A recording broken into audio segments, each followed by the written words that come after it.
Et yo tout le monde, c'est Kevin, on se retrouve aujourd'hui pour un nouvel épisode d'analyse crypto, épisode numéro 25 déjà aujourd'hui.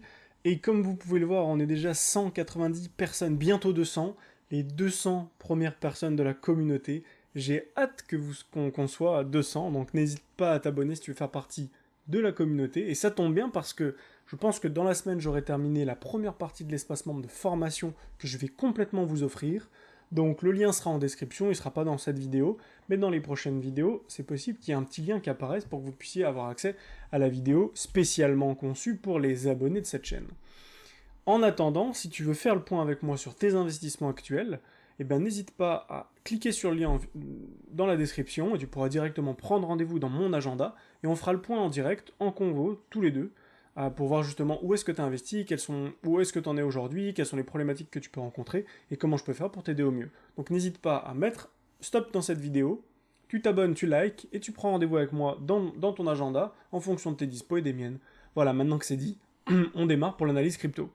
Alors, aujourd'hui, l'analyse, qu'est-ce qu'on va voir? On va voir Bitcoin, Ethereum, on va faire un tour sur le dollar, sur le S&P 500, et on va également analyser ensemble le Rose qui m'a été demandé en commentaire par Isma, donc voilà, merci à toi, et puis on est parti pour faire l'analyse ensemble. Alors, le Bitcoin, qu'est-ce qui se passe sur le Bitcoin aujourd'hui? Hyper intéressant. Qu'est-ce qu'on a vu? On s'est quitté, c'était vendredi, avec une clôture un petit peu en dents de scie, une clôture weekly qui était pas terrible ici. Donc une clôture qui n'était pas vraiment terrible, mais on allait recross bullish en weekly sur le MACD. C'est exactement ce qui s'est passé ici avec, on le voit ici, si on clôture en weekly au-dessus de ce point, on aura validé ici une divergence baissière, puisque le cours a baissé et le MACD montait, donc c'était une divergence baissière potentielle, enfin non, une divergence haussière, pardon. Et donc, si on clôture en weekly au-dessus de cette ligne verte que j'ai tracée ici, on sera donc sur une divergence validée, et donc le cours pourrait repartir pour quelques jours, quelques semaines. Petit rallye haussier de fin d'été, début de la rentrée. Pour l'instant, on n'y est pas. Pourquoi on n'y est pas? Tout simplement parce que si on regarde en daily, qu'est-ce qui s'est passé? Hop, on va regarder sur le MACD. Sur le MACD, on avait l'inverse, c'est-à-dire que sur le MACD, on avait une montée lente, et sur le MACD, on avait une descente qui était lente, une descente, une descente. Donc là, on a cross ici, on est repassé dans le vert aujourd'hui, mais attention, on ne sait pas où va clôturer la journée. Pour l'instant, ça monte, ça monte, ça monte. On pourrait très bien se faire rejeter par des mèches ici, et finalement finir par une bougie d'indécision, ce qui serait très mauvais pour le cours, et finalement qui nous donnerait une indication de continuité baissière, pourquoi pas revenir en bas de canal, voire même un peu plus bas pour aller chasser enfin toutes les personnes qui sont là-dessous. Pour l'instant, c'est pas le cas, le cours réagit super bien, et on est en train de tester justement le haut de ce canal, et c'est possible qu'on fasse quelque chose comme ça, qu'on vienne ici et qu'on clôture la journée en dessous là, comme on l'a déjà fait une première fois ici et une deuxième fois ici. Donc pas d'affolement, ça sert à rien de s'emporter, de balancer du levier dans tous les sens sur FTX ou sur d'autres plateformes. Pour l'instant, quand on n'a pas de certitude, qu'est-ce qu'on fait? On temporise et on attend d'en avoir. On a eu des certitudes ici. Qu'est-ce qui s'est passé? On a fait un short. Ici, dans les 0,618, on a ouvert un long. On a pris quoi? On a pris 8% dans ce sens. Derrière, on a pris 10-12% dans ce sens. Sur le Ethereum, 20%, 22% ensemble. Et d'ailleurs, pour mes élèves que je suis en individuel, qui ont pris rendez-vous avec moi, et qu'aujourd'hui je suis en individuel, eh ben on a d'autres choses qu'on voit ensemble qui leur ont permis de faire encore plus de gains que ça. Donc, peu importe. Maintenant où on en est, donc on est en haut de canal. Pour l'instant, on a essayé de casser. On a été rejeté, on a essayé de casser, on a été rejeté. Attention, si on clôture au-dessus, et finalement les journées d'après, si elles sont pas positives également, on pourrait avoir des choses très négatives. Donc là, on veut clôturer au-dessus de la mèche, au-dessus du trait jaune, mais on veut aussi clôturer au-dessus de ces mèches. Parce que là, on peut très bien venir récupérer les liquidités au-dessus, revenir et faire une clôture ici pour faire croire à tout le monde qu'on a cassé le canal. Au final, derrière, bougie rouge, et on est reparti en bas de canal, voire un peu plus bas. Donc attention à ça, mais c'est vrai que pour l'instant cette bougie est intéressante, et pourquoi pas une accélération cette semaine, demain, après-demain, pourquoi pas. À voir où est-ce qu'on termine. Mais c'est vrai que quand on voit ça, bah en fait on voit juste un schéma qui se répète. Une grosse hausse, on fait semblant de partir, on redescend. Une grosse hausse, on fait semblant de partir, on redescend. Et là, pourquoi pas une grosse hausse, on fait semblant de partir, on récupère enfin toute la liquidité en 3 temps, comme une wick-off, 1, 2, 3 fois, et derrière, tout de chiotte, et on est reparti pour prendre les liquidités plus bas. Donc voilà ce que je peux vous dire pour l'instant. En plus de ça, tout le monde commence à redevenir un peu bullish, donc attention à ce que ce soit pas un piège pour les prochains jours, prochaines semaines.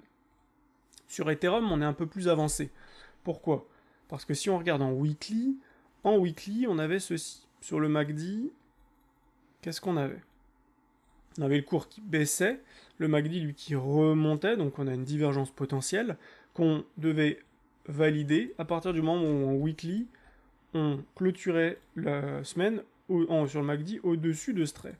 Au-dessus de ça. C'est ce qu'on a fait, on a clôturé au-dessus, donc derrière, signal d'impulsion haussière, signal haussier. Et c'est effectivement une bougie verte que l'on voit aujourd'hui. A l'inverse, en daily, qu'est-ce qui s'est passé en daily?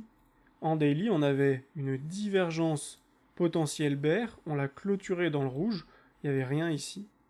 Donc ici, elle a été validée en clôturant dans le rouge. Donc là, on a eu du rouge et derrière, juste une temporisation ici de 1, 2, 3, 4 jours, ici. Et là derrière, on repart potentiellement pour aller un peu plus haut. Sur ETH qui est plus fort que BTC pour l'instant. Maintenant, attention, pourquoi? Je vais vous montrer quelque chose d'hyper intéressant. Déjà, première chose, sur le dollar, qu'est-ce qui se passe sur le dollar? On peut voir que... Donc, j'avais validé ici un short sur le dollar, juste ici. Une baisse, j'avais pris tout le mouvement ici pour savoir où est-ce qu'étaient les 0,618, 0,786, c'était dans cette box verte ici. On est venu là-dedans, on a rebondi derrière. Grosse bougie ravalement haussière, bougie d'indécision, bougie rouge qui annonce une reprise baissière, et finalement grosse bougie verte de ravalement haussier qui nous redonne une impulsion haussière sur le dollar. Et là, il commence à temporiser, et c'est pas trop, il fait un petit peu ça, mais attention, là pour l'instant on a validé un bottom potentiel sur le dollar pour repartir, faire quelque chose comme ça, peut-être ça, et finalement repartir plus haut.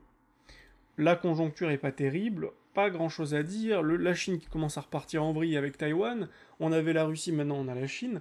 Attention à ce qui pourrait se passer dans les prochains jours, prochaines semaines. On ne sait pas.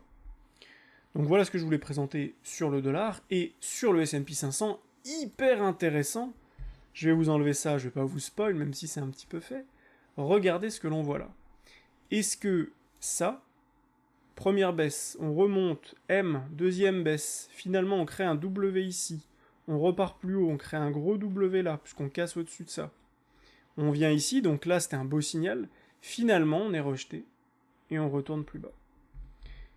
Et regardez, ici c'est exactement ce qu'on est en train de faire. C'est exactement pareil. On a baissé une première fois, on est remonté, comme ici, baisse, on remonte. On rebaisse, ici on crée des W, on casse les premiers W. Ici on baisse, on rebaisse, on crée un premier W. On continue de monter, on continue de monter. On casse cette structure en daily, on casse cette structure en daily. Actuellement ce qu'on est en train de faire.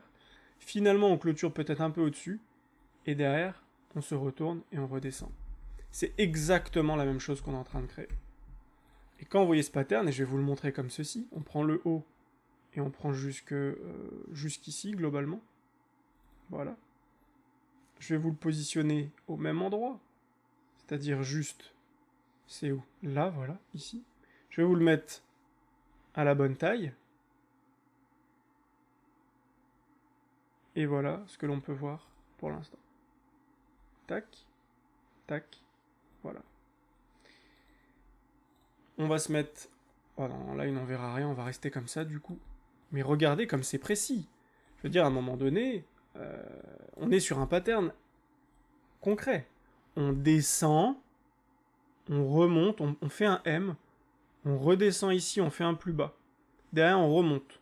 On fait 2 points qui sont moins bas qu'avant. Ce qui nous permet derrière de créer un premier W. Premier W ici. Ensuite, on monte. On valide ce W également. On valide ce W également. Pareil pour là. Finalement, on se retourne dans les 0,618, 0,786 de ce mouvement pour continuité baissière. Pour la continuité baissière. Donc on pourrait avoir quelque chose comme ça, ici.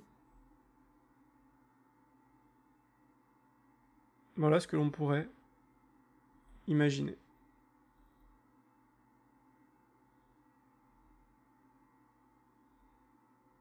Voilà ce que l'on pourrait imaginer. Quelque chose comme ceci, qui est très, très probable. Pourquoi c'est très probable? Tout simplement parce que quand on prend le haut, le bas, 0,618, 0,786, on se gare là-dedans. Derrière, on fait une continuité baissière. Ici, on prend le haut, on prend le bas. Qu'est-ce qui se passe? 0,618, 0,786, juste ici. Et en plus de ça, maintenant ce qu'on peut rajouter, c'est la trendline. La trendline, et oui, le point haut. On prend ici, on trace une trendline. Je l'ai déjà fait, mais c'est pour vous montrer. Et du coup, ce qui veut dire qu'on pourrait très bien venir ici, buter là-dessus, dans les 0,68, 0,786, créer un M, shorter à nouveau le marché, et redescendre, revenir bien bas. Une fois qu'ici, tout le monde pense qu'on est reparti, parce qu'on a validé ceci, et qu'on a validé des W ici et là. Donc attention, on n'est pas tiré d'affaire, et la tendance est toujours baissière. À court terme, on peut avoir un beau rebond, c'est sûr, mais on n'a pas de certitude, et surtout, la tendance de fond reste baissière, donc attention et prudence. Enfin, on va finir ce brief avec Rose, qui m'a été demandé en commentaire. Alors le Rose, le Oasis Network, qui est un token du Cosmos écosystème, donc qui n'a pas son propre écosystème, qui est de la DeFi, et on voit qu'il y a beaucoup de portefeuilles qui s'y intéressent. Maintenant, on va regarder quelque chose d'intéressant. Oasis Network, 83e, donc il y a quand même pas mal d'investissements, ça c'est intéressant et c'est rassurant. Maintenant, supply circulating supply, 50%. Aujourd'hui, on a 50% des tokens qui sont mis en circulation, c'est pas énorme. Maintenant, il faudrait regarder le tokenomics qui, de Rose pour savoir à quel rythme est-ce qu'ils proposent de délivrer leurs tokens. Pour l'instant, on n'a pas de décorrélation entre le market cap que l'on voit ici et le cours qui suit. Hein. On a une montée, une descente, une montée, une descente, une montée, une descente, une montée, une descente. Market cap, pareil, montée, descente, grosse montée. Pareil qu'ici. Là, on avait peut-être une petite décorrélation, il y a dû y avoir pas mal de tokens qui ont dû être délivrés ici, mais ça n'a pas empêché le cours derrière de monter beaucoup de market cap, et de faire monter le cours également. Donc ici, c'est très bien. On commence à refaire des W sur les deux, parfait. Donc ça, c'est parfait. Si on regarde sur Market, bon, il est déjà sur Binance, KuCoin, donc ça, on n'aura pas de nouvelles intéressantes là-dessus. Je le vois pas sur FTX. Ça, c'est plutôt intéressant. Il n'est pas sur FTX. Il pourrait arriver sur FTX. Ça pourrait être intéressant pour le token. Voilà, mais il est déjà sur Binance. Donc, pas de gros changements sur Rose. Maintenant qu'on a vu ça, on va sur le graphe Rose. Donc, j'ai décidé de prendre Binance. Rose. Hop, bah voilà, c'est ici. Et donc, qu'est-ce qui se passe? Je vais vous montrer ça tout de suite. Alors, Rose en weekly. Rose en weekly, qu'est-ce qu'on a? On n'avait pas de divergence en weekly, ici on a juste recross bullish, ça veut pas dire grand-chose. Par contre, ce qui est hyper intéressant sur Rose, c'est qu'ici, donc, on a commencé là, on a fait une première jambe de hausse, correction, deuxième jambe de hausse, correction, et derrière, explosion à la hausse. Et je pense que le top devait être par ici sur BTC. On va regarder ça.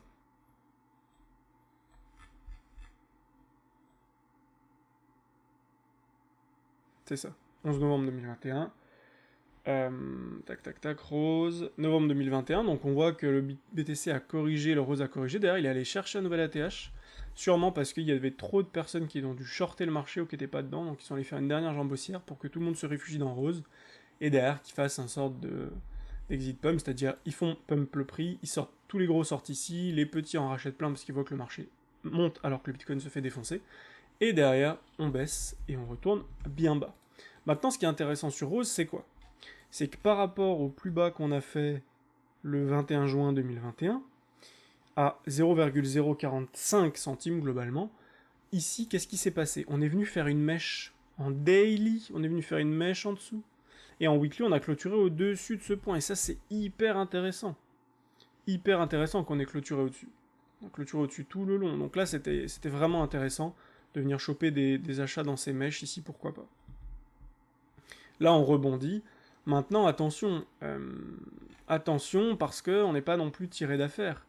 Je veux dire ici, ça va marcher, hop.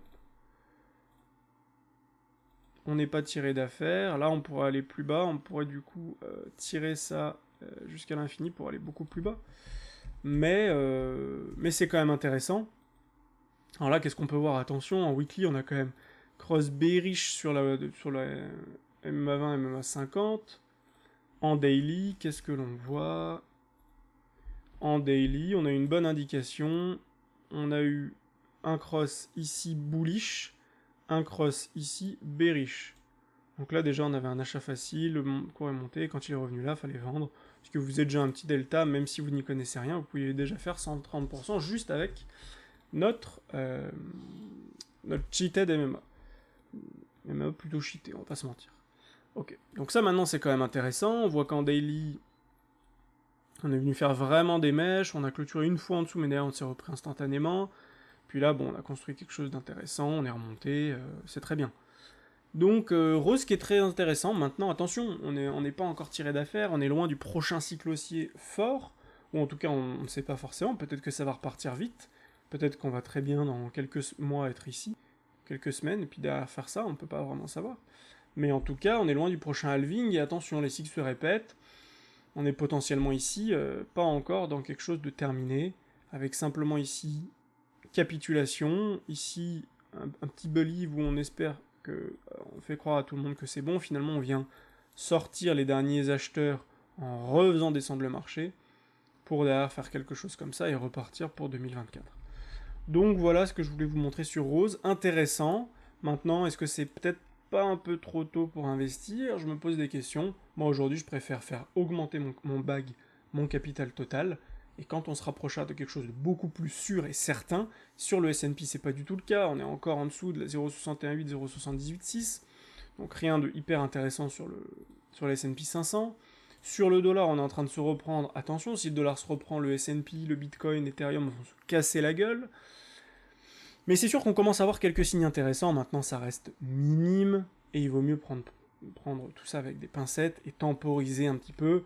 Faut pas oublier que les gens qui pensent que c'est reparti parce qu'on a fait ici 130% de hausse, faut bien qu'ils se disent que par rapport à ça, on avait déjà fait 1200%, et que derrière, le cours a baissé de 92%. 92%. Donc, vous pouvez temporiser. Si vous voulez acheter, vous faites ce que vous voulez, mais moi, ce que je pense, c'est qu'il vaut mieux temporiser quand on n'a pas de certitude. Donc voilà, j'espère que cette vidéo vous a plu. Si c'est le cas, n'hésitez pas à vous abonner, à laisser un petit like, et à me dire en commentaire quelle est la prochaine crypto que vous voulez que j'analyse. Et n'oublie pas, t'as le lien en commentaire pour prendre directement rendez-vous avec moi dans ton agenda et dans le mien, pour qu'on puisse échanger ensemble sur tes investissements et comment je peux faire au mieux pour t'aider à investir correctement et professionnellement. C'était Kevin, je te dis à demain pour une prochaine vidéo. Ciao ciao.